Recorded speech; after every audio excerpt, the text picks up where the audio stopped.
Representative Joe Walsh at Politicon 2019. Walsh garnered a stigma at CPAC after challenging President Donald Trump on more than one front. Jason Kempin, Getty Images. National Harbor, MD. In 2011, Representative Joe Walsh was a Tea Party darling, a harsh critic of the Obama administration who brought the House down at the Conservative Political Action Conference.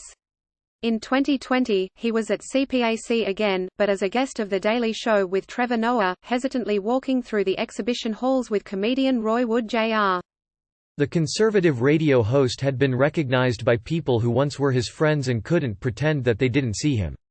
But Walsh carried a stigma. He'd insulted President Donald Trump by not only criticizing him, but by having the gall to run against him in the Republican primary. Torn between catching up with an old colleague and being singled out by observers as talking to a Trump foe, they split the difference, and instead kept asking him how his wife was doing. "It was really fascinating," said his political manager, Lucy Caldwell, who'd watched Walsh field that interaction repeatedly. "I think it shows that we're all human and that we want to have human connection, so you want to reach out to someone you were once close to. But it's also everything that's wrong with the enablers of Trump."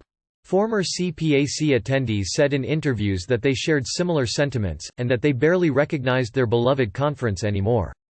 This year's lineup was saturated with Trump officials and firebrands they would have never seen at a pre-Trump CPAC, YouTube personalities like Diamond and Silk, Deep State witch hunter Representative Matt Gaetz and radio host Dan Bongino. The agenda, conservative columnist Mona Charen pointed out, didn't even have any time devoted to the conservative movement's former hang-ups, the budget deficit and taxes.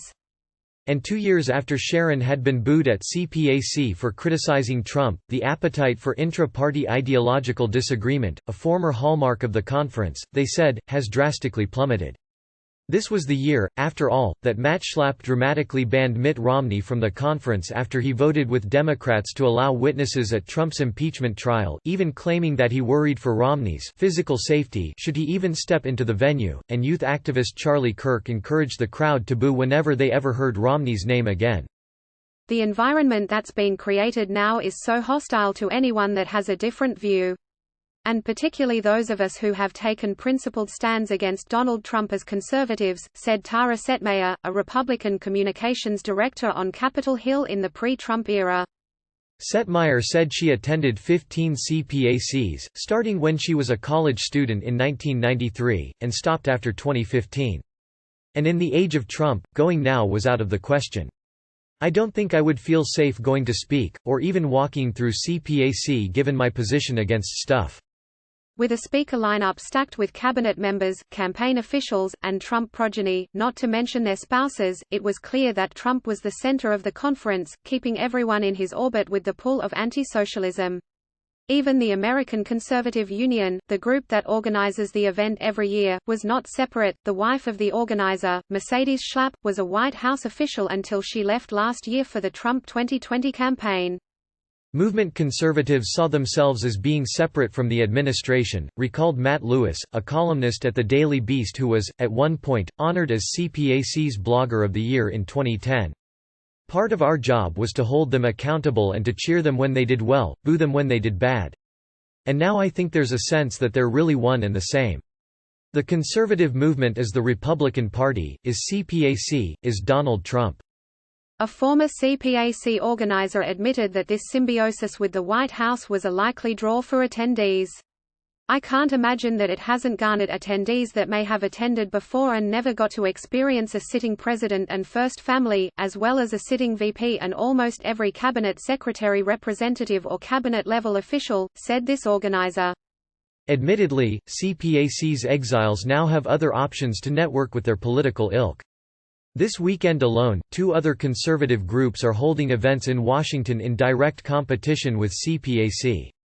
The Summit on Principled Conservatism, held by young Trump critic Heath Mayo and focusing on the meaning of conservatism, its future, and its core principles, set up shop at the National Press Club.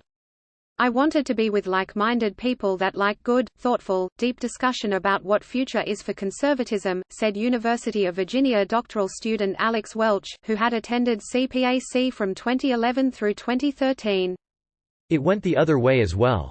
Across town at the Omni Showroom, Infowars's Alex Jones and nationalist podcaster Nick Fuentes spoke at the National File Emergency First Amendment Summit on Wednesday, a tiny, far-right conference for groypers with speakers railing against immigration, and claiming that ACU chairman Matt Schlapp was blunting Trump's New America agenda for the gain of his corporate clients.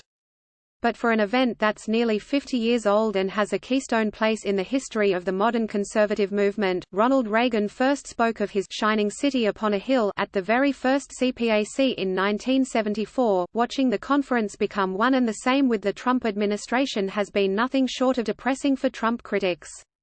They have ginned up this sentiment where people, because we have a difference of opinion, political opinion, that we're no longer safe or welcome in the same room, said Setmeyer. That is hard to fathom, and certainly not conservatism in the traditional sense.